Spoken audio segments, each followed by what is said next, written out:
का चुनाव ज्यों-ज्यों नज़दीक आ रहा है, ऐसे में लोगों की जो उत्सुकता है वो लगातार बढ़ती जा रही है और चकाई से संबंधित और बिहार से संबंधित जो सवाल है वो लोगों के मन में वो लगातार बढ़ते जा रहे हैं। ऐसे में कुछ सवालों के जवाब पाने के लिए हम इस वक्त मौजूद हैं मनोज पोद्दार जी के साथ और मनोज पोद्दार जो कि बीजेपी के वरिष्ठ नेता हैं, उनसे हम कुछ सवालों के जवाब लेंगे।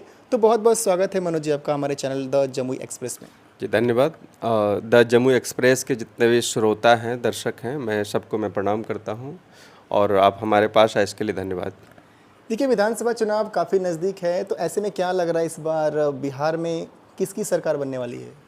देखिए, 2/3 से एनडीए की सरकार बनने जा रही है। इसलिए बनने जा रही है कि बिहार में विकास हुआ है। आप लालू प्रसाद यादव, राबड़ी देवी, वो सरकार को एक बार देख लीजिए और ये नीतीश कुमार जी के नेतृत्व में जो सरकार लगभग 2 दशक से जो चल रही है, इसको आप देख लीजिए कितना अंतर हुआ है। पहले क्या एक अराजकता का माहौल था, क्या एक नकारात्मक लोगों ने सोच पाल लिया था कि अब कुछ नहीं होने वाला है बिहार में, अब बिहार उठ नहीं सकता है। लेकिन किस प्रकार से नीतीश कुमार जी ने बिहार को उठाया, एक बीमारू राज्य के रूप में बिहार को जाना जाता था पूरे भारत में, और बिहार को ऊपर उठाने का काम अगर किसी ने किया तो एनडीए सरकार ने किया, नीतीश कुमार जी ने किया। और मैं कह सकता हूं कि डबल इंजन की सरकार के रूप में एक ताकत मिली बिहार को, और जिस प्रकार से विशेष पैकेज मिला बिहार को। और नीतीश कुमार जी की भी मैं तारीफ़ करना चाहूँगा कि उन्होंने अपने शर्त को रखते हुए सरकार को समर्थन देकर जिस प्रकार से एक अच्छा पैकेज उन्होंने लिया, जो कि बिहार का विकास पूरी तरह से हो रहा है। अच्छा, तेजस्वी यादव काफ़ी युवा हैं और वो लगातार कहते हैं कि उनकी अगर सरकार आती है तो राज्य में रोजगार के साधन बढ़ेंगे, सरकारी नौकरियां दी जाएंगी। और जब वो उप मुख्यमंत्री बने थे तो जिस समय जॉब उस समय निकली थी उसका भी वो क्रेडिट लेते हैं, इस पर क्या कहेंगे? देखिए, ये अगर वो बोलते हैं, एक जो 9th फेल, जो खुद 9th फेल हैं, अगर वो आदमी कहे कि मैं विकास करूंगा तो कोई मानेगा? बिहार की जनता तो नहीं मानेगी। बिहार की जनता तो जानती है कि ये किनके लड़के हैं। जिनके लड़के हैं उनके नाम से तो जंगल राज के नाम से आज पूरा बिहार जानता है, पूरा देश जानता है। तो ऐसे लोगों से जनता को कोई उम्मीद नहीं है। अच्छा, क्या लग रहा है इस बार नीतीश कुमार और तेजस्वी यादव में किस तरीके से टक्कर होने वाली है? कितने सीटों पर आप लोग जीत दर्ज कर रहे हैं, ऐसा कुछ उम्मीद है आप लोग को? निश्चित रूप से हमारा 225 का जो आंकड़ा है उसी के आसपास हम रहेंगे। या तो थोड़ा बहुत ज़्यादा हो जाए या 2-4-5 सीटें कम हो जाए, लेकिन 225 के आसपास ही रहेंगे, हमारा ये आंकड़ा है। और उस आंकड़े को हम विकास के मुद्दे पर छुएंगे और बिहार की जनता बिल्कुल पूरी तरह से तटस्थ है एनडीए की सरकार बनाने के लिए। लेकिन तेजस्वी यादव तो लगातार कहते हैं कि 15 सालों में जिस तरीके से भ्रष्टाचार बढ़ा है, क्राइम बढ़े हैं, वो लगातार अपने सोशल मीडिया हैंडल पे पोस्ट करते रहते हैं कि यहाँ पे ये घटनाएं हुई, यहाँ पे मर्डर हुआ, ये हुआ, वो हुआ। उनका कहना है कि साफ तौर पर मतलब क्राइम रेट बढ़ा है बिहार में पिछले 15 साल में। नहीं, वो देखिए, वो एक्चुअली क्या है, वो 90 के दशक को अभी हाल में उन्होंने ताज़ा किया। क्या ताज़ा किया? दरभंगा में उन लोगों ने एक मंच सजवाया साजिश के तहत। उसमें राहुल जी पहुंचते हैं, उसमें तेजस्वी यादव जी पहुंचते हैं, और वहीं से किस प्रकार से आदरणीय नरेंद्र मोदी जी की मां के ऊपर एक अभद्र टिप्पणी की जाती है, गालियां दी जाती है और अराजकता का माहौल वहाँ पे पैदा किया जाता है। तो वो तो याद दिला रहे थे अभी कि 90 के दशक में इसी प्रकार की सरकार चलाते थे। बस वही याद उन्होंने दिलाया। वो उनके पास तो ये अधिकार नहीं है बोलने का कि सरकार हम बहुत अच्छे तरीके से चलाएंगे, जनता विश्वास नहीं करेगी।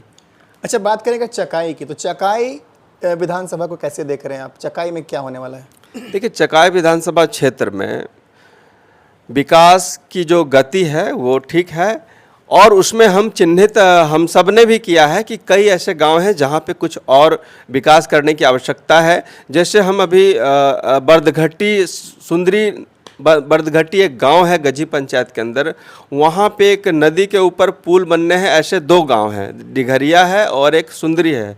वहाँ पर हम लोगों ने एक आवेदन के माध्यम से अपने पथ निर्माण मंत्री को एक आग्रह किया है कि वहाँ पे एक पुल बनना चाहिए। उसी प्रकार से एक आपके बोंगी पंचायत के ये गगनपुर है, वहाँ से तीसरी 8 किलोमीटर है, एक नदी है किल्ली नदी, उसके ऊपर पुल बनना है।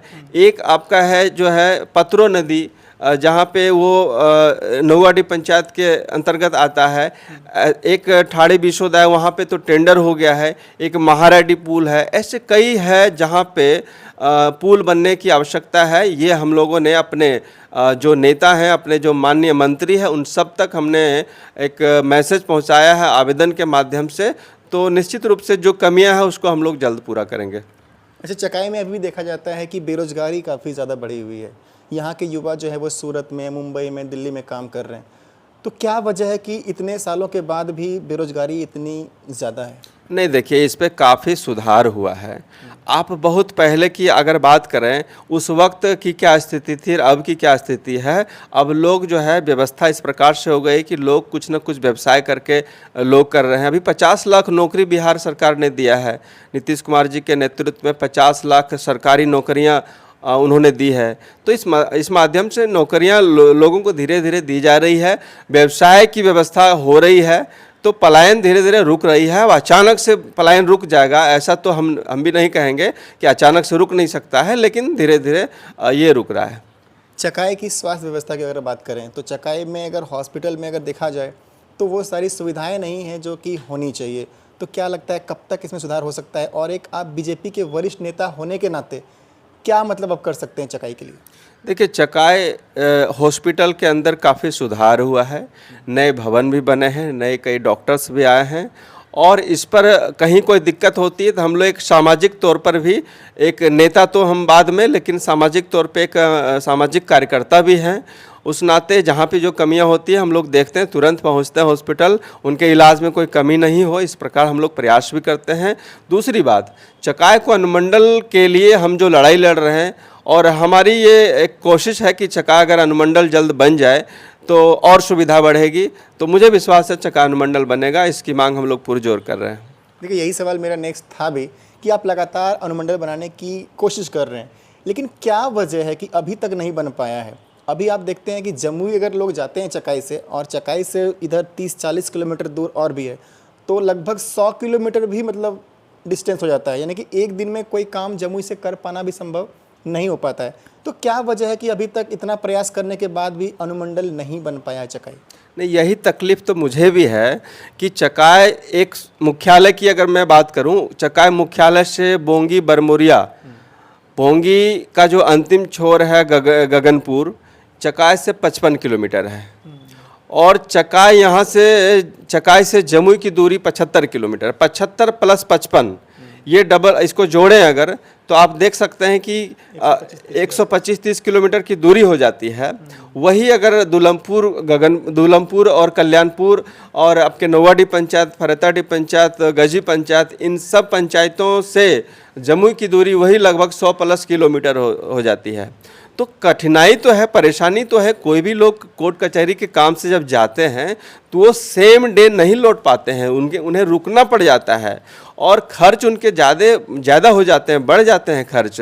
तो गरीबों के लिए एक समस्या तो है, और इसी समस्या को हल करने के लिए हम लोग इसके लिए प्रयास कर रहे हैं। और मुझे उम्मीद है कि जिस प्रकार से बिहार के 5 प्रखंडों को चिन्हित किया गया है, चकाई, कटोरिया, बगहा, इस प्रकार से 5 ऐसे प्रखंड हैं जिसे एक साथ अनुमंडल बनाने का काम किया जाएगा। मुझे विश्वास है इस पर हम लोग फिर से एक बार माननीय मुख्यमंत्री जी से मिलेंगे।